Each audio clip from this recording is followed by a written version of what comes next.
السلام علیکم ورحمۃ اللہ وبرکاتہ۔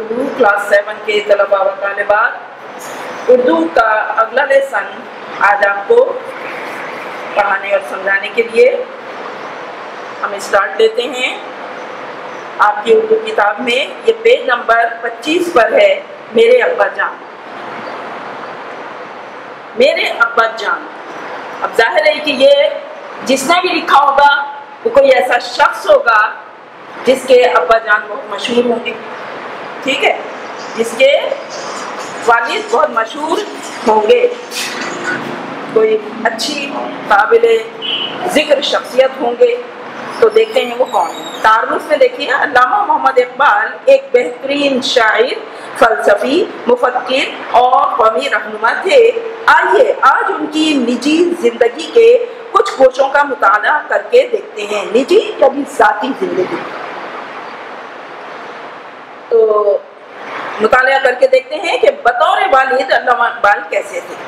علامہ اقبال کے صاحبزادے ڈاکٹر جاوید اقبال اپنے والد محترم کے بارے میں کیا کہتے ہیں؟ مکمل فہم اور بھرپور دلچسپی کے ساتھ خاموش مطالعہ کیجیے۔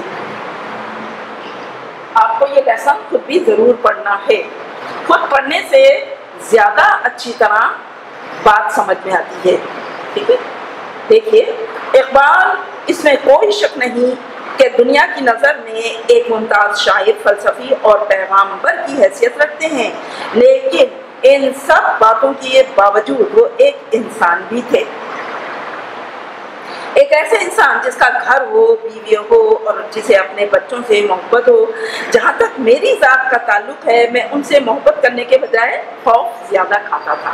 یہ ان کے بیٹے ڈاکٹر جاوید اقبال کہہ رہے ہیں کہ میں ان سے محبت سے زیادہ خوف کھاتا تھا، ٹھیک ہے، یعنی ان کا روب و دبدبا ہوگا نا۔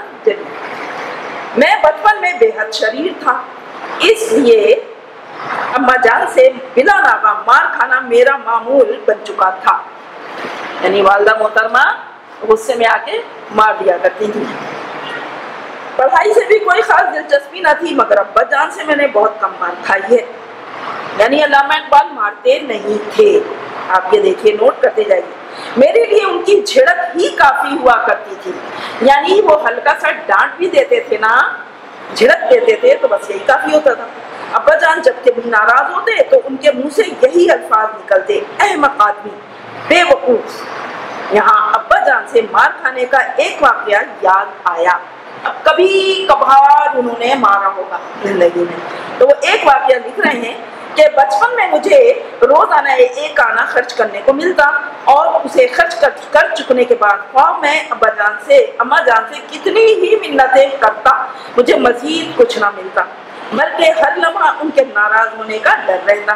ایک بار اتفاق یوں ہوا کہ کوئی مٹھائی بیچنے والا ہمارے گھر کے سامنے آیا۔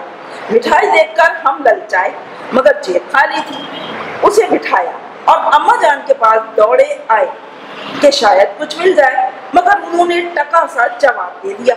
طبیعت ضدی تھی، خیال آیا کہ اس خوانچہ فروش سے پوچھیں کہ پیتل لے کر مٹھائی دے سکتا ہے یا نہیں۔ بدقسمتی سے اس نے ہاں کہہ دی۔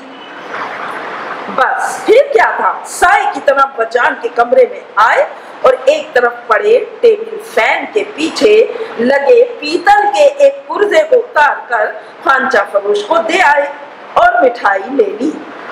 لیکن شامت اعمال سے ہمارا شوفر یعنی ڈرائیور ادھر سے گزر رہا تھا، اس نے آ کر ابا جان سے شکایت کر دی۔ ہم خوشی سے اچھلتے کودتے جو گھر میں داخل ہوئے تو اطلاع ملی کہ ابا جان بلا رہے ہیں۔ ڈرتے ڈرتے ابا جان کے کمرے میں گئے۔ وہ اپنی آرام دہ کرسی پر نیم دراز تھے، یعنی آدھے لیٹے آدھے بیٹھے ہوئے تھے، اس طرح کی چیئر تھی وہ، ٹھیک ہے، نیم دراز تھے۔ ہمیں دیکھتے ہی اٹھ کھڑے ہوئے اور 3-4 تھپڑ ہماری گردن پر جما دیے۔ ابا جان مجھے جب کبھی مارتے تو بدھی پر مارتے، وہ زور سے تو نہ مارتے، مگر بدھی جسم کا ایک ایسا حصہ ہے جہاں چوٹ زیادہ لگتی ہے۔ اس کے علاوہ اگر مجھے ان سے کبھی مار کھانے کا اتفاق ہوا ہے تو اس کی وجہ جھوٹ بولنا تھی۔ اب آپ سمجھتے ہیں کہ علامہ اقبال کو جھوٹ سے نفرت تھی، وہ کبھی بھی جھوٹ نہ بولتے تھے، نہ بولنا کسی کا بھی پسند کرتے تھے، اپنے بچوں کی بھی انہوں نے اسی طرح تعلیم و تربیت کی۔ ہم گھر میں شور نہ مچا سکتے تھے، اگر میں اپنے ہم عمر بچوں کے ساتھ باہر دالان میں کبھی کرکٹ کھیل رہا ہوتا تو ہمیں حکم ملتا کہ یہاں مت کھیلو، اور ہم منہ لٹکا کر وہاں سے چل دیتے۔ لیکن بعض اوقات ہمارے کھیل میں خود بھی شریک ہو جایا کرتے تھے۔ اب آپ یہ بات نوٹ کریں کہ علامہ اقبال بچوں سے الگ تھلگ نہیں رہتے تھے، بچوں کے ساتھ بھی رہتے تھے، کھیل کود میں حصہ بھی لے لیا کرتے تھے ان کے ساتھ، یعنی وہ بچوں کی دلجوئی کرنے کے خاطر ان کے ساتھ کھیل بھی کھیل لیا کرتے تھے۔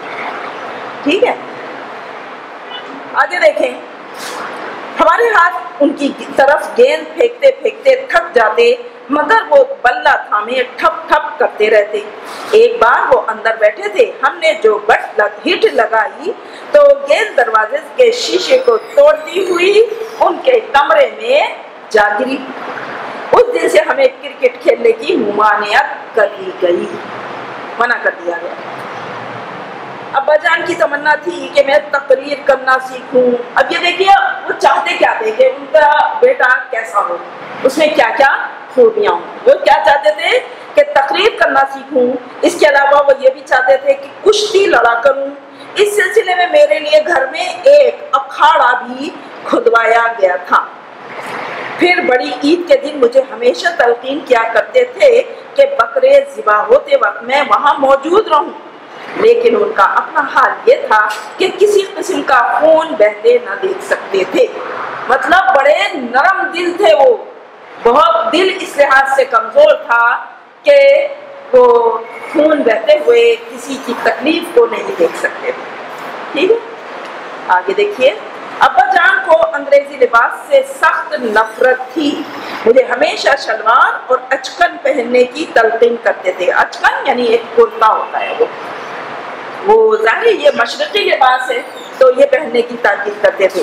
اگر میں کبھی غلطی سے اپنی قمیصوں یا شلواروں کا کپڑا بڑھیا قسم کا خرید لاتا تو بہت خفا ہوتے تھے، کہتے تم اپنے آپ کو کسی رئیس کا بیٹا سمجھتے ہو، تمہاری طبیعت میں امارت کی بو ہے، امارت یعنی امیری کی، اگر تم نے اپنے یہ انداز نہ چھوڑے تو میں تمہیں کھدر کے کپڑے پہنوا دوں گا۔ کھدر غریبوں کا لباس ہوتا ہے، تو وہ یہ کہا کرتے تھے کہ تم اتنے امیرانہ ٹھاٹ باٹ سے مت رہا کرو۔ ٹھیک ہے، آگے دیکھیے، میرے لیے 12 آنے سے زائد قمیض کا کپڑا خریدنا یا 8 روپے سے زائد کے بوٹ خریدنا جرم تھا، جس کی سزا کافی کڑی تھی، یعنی سخت تھی۔ ویسے اگر انہیں کبھی یہ معلوم ہو جاتا کہ میں آج پلنگ پر سونے کے بجائے فرش پر سویا ہوں تو بڑے خوش ہوتے تھے، یعنی انہیں سونے کا انداز میں بھی سادگی ہی پسند تھی۔ ہمارے پیارے نبی بھی تو زمین پر لیٹا کرتے تھے نا، تو انہیں بھی یہ بات پسند تھی علامہ اقبال کو کہ نبی کریم کے طریقے پر سویا کریں۔ اپنی زندگی میں صرف ایک بار انہوں نے بائسکوپ دیکھنے کی اجازت دی تھی، یعنی بڑی اسکرین پر فلم دیکھنے کی اجازت دی تھی۔ وہ ایک انگریزی فلم تھی جس میں نیپولین کا عشق دکھایا گیا تھا، مگر مجھے یاد ہے کہ ابا جان کو یہ نہ بتایا گیا، بلکہ کہا گیا کہ اس فلم میں نیپولین کے حالات زندگی ہیں۔ ابا جان دنیا بھر کے جری سپہ سالاروں سے والہانہ عزت رکھتے تھے۔ مجھے اکثر خالد بن ولید اور فاروق اعظم کی باتیں سنایا کرتے تھے۔ آخری ایام میں ابا جان کی نظر بہت کمزور ہو گئی تھی، اس لیے مجھے حکم تھا کہ روزانہ صبح اخبار پڑھ کر سنایا کروں۔ اگر کبھی کسی لفظ کا تلفظ غلط ہو جاتا تھا تو بہت ناراض ہوتے۔ اسی طرح میں رات کو انہی کی کوئی غزل گا کر بھی سنایا کرتا۔ ان دنوں مجھے ان کی صرف ایک غزل یاد تھی، گیسوئے تابدار کو اور بھی تابدار کر۔ ابا جان کے سامنے وہ غزل پڑھنا میرے لیے ایک مصیبت ہوا کرتی۔ اگر کوئی شعر غلط ہو جاتا تو ناراض ہوتے اور کہتے شعر پڑھ رہے ہو یا نثر، یعنی آپ کو پتا ہے نا شعر پڑھنے کا ایک انداز ہوتا ہے ہر مصرے کی ادائیگی کا، تو بس نثر پڑھنا، سادہ جملے پڑھنا اور شعر پڑھنا الگ الگ انداز ہوتا ہے۔ ابا جان سے لوگ گھر ملنے آتے تھے،